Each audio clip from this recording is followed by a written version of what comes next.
Debunking hot air balloon myths beyond the headlines. Welcome, truth seekers and brave voyagers, to Mythbusters, the podcast edition. Today, we're navigating a topic that has recently cast a shadow over one of the most breathtaking forms of adventure travel: hot air ballooning.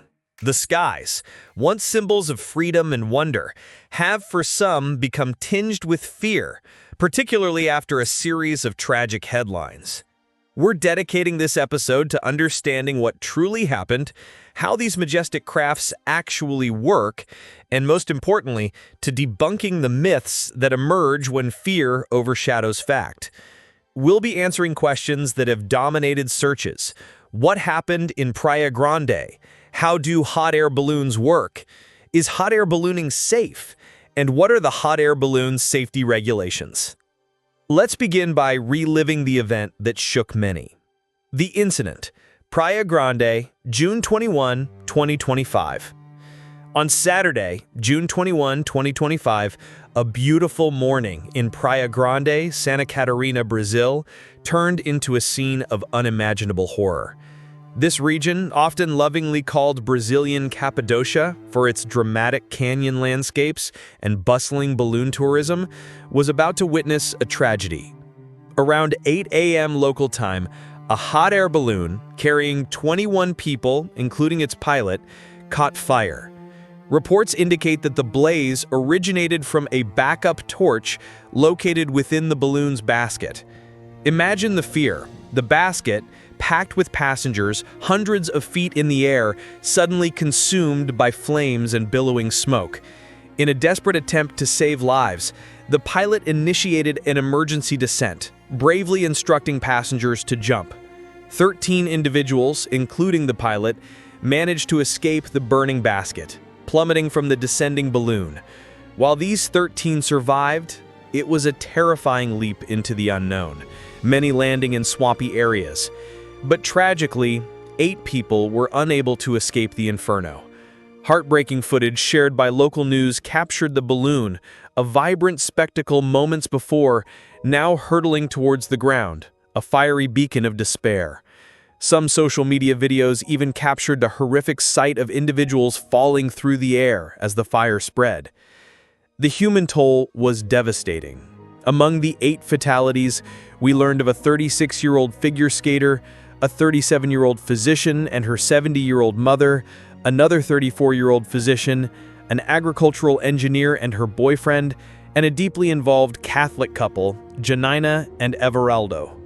The particularly poignant detail widely reported was that 3 of the victims were found embracing each other in their final moments.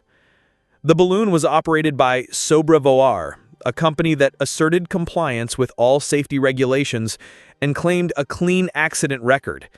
In the wake of the tragedy, Sobrevoar announced the indefinite suspension of all its operations. This incident gained immediate national and international attention, but it wasn't isolated.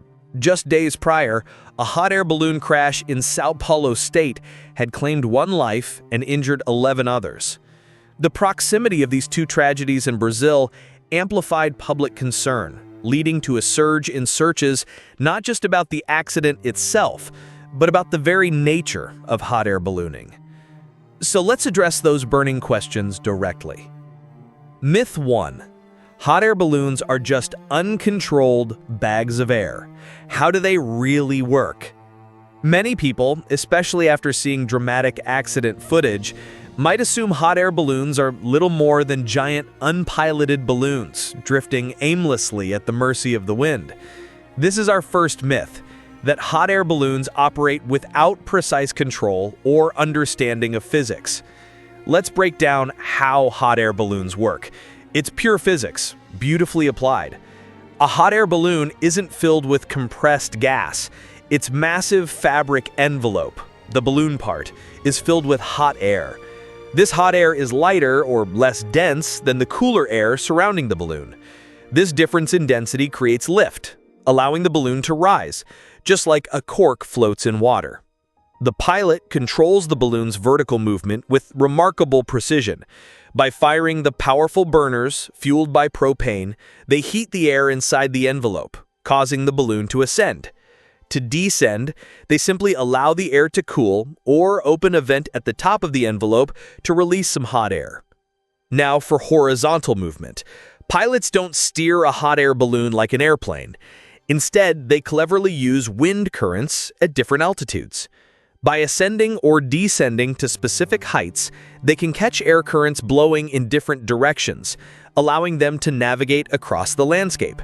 This requires significant skill, extensive meteorological knowledge, and a deep understanding of atmospheric conditions. It's a precise, highly skilled form of aviation. Myth 2. Hot air ballooning is inherently unsafe. The perception versus reality myth. With headlines screaming about tragic accidents, the natural assumption is that hot air ballooning itself must be inherently dangerous. This is our second myth, that hot air ballooning is fundamentally unsafe, especially in places like Brazil. Statistically, hot air ballooning is considered one of the safer forms of aviation, often safer than, say, skydiving or even driving a car per passenger mile. However, as our analysis of Google Trends data following the Praia Grande hot air balloon accident showed, perception can outweigh statistics. The occurrence of the Praia Grande hot air balloon accident and the Sao Paulo balloon crash in close succession created a cluster effect. This means that two rare, devastating events happening together can create a public perception of widespread, systemic danger, even if the overall safety record is high. People began searching for causes of hot air balloon accidents and hot air balloon safety statistics, trying to reconcile the headlines with their general understanding. Accidents, when they occur, are typically due to specific factors, not an inherent flaw in the entire activity. In Praia Grande, the reported cause was a backup torch fire.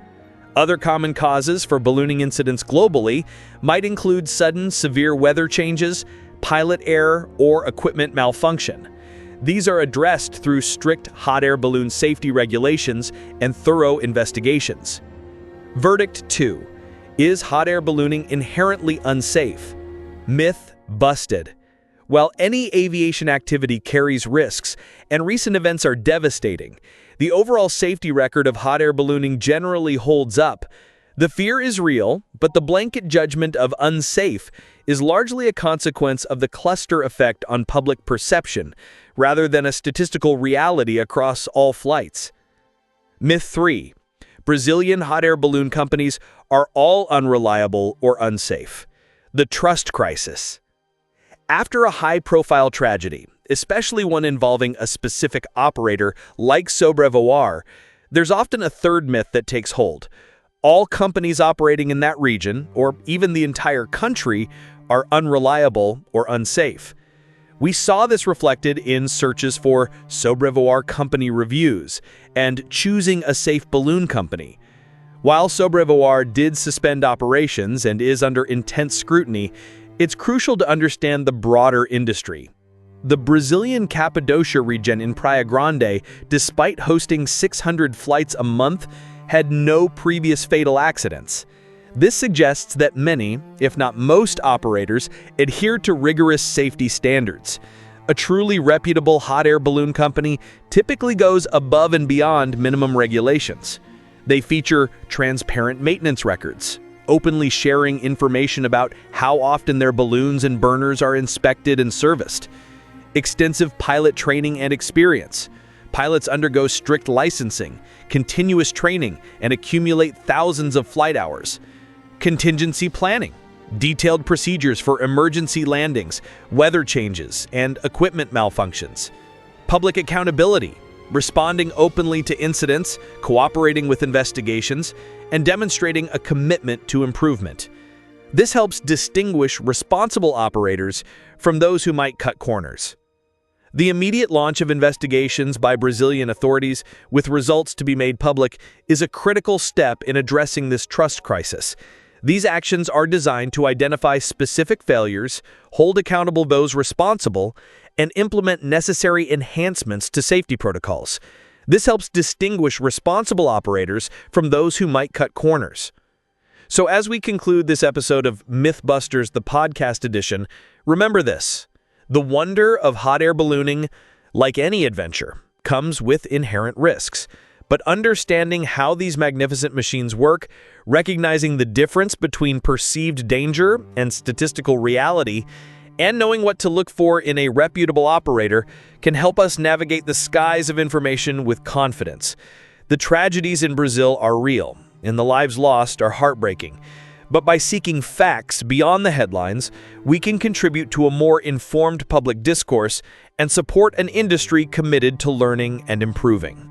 Thank you for joining us on this vital exploration.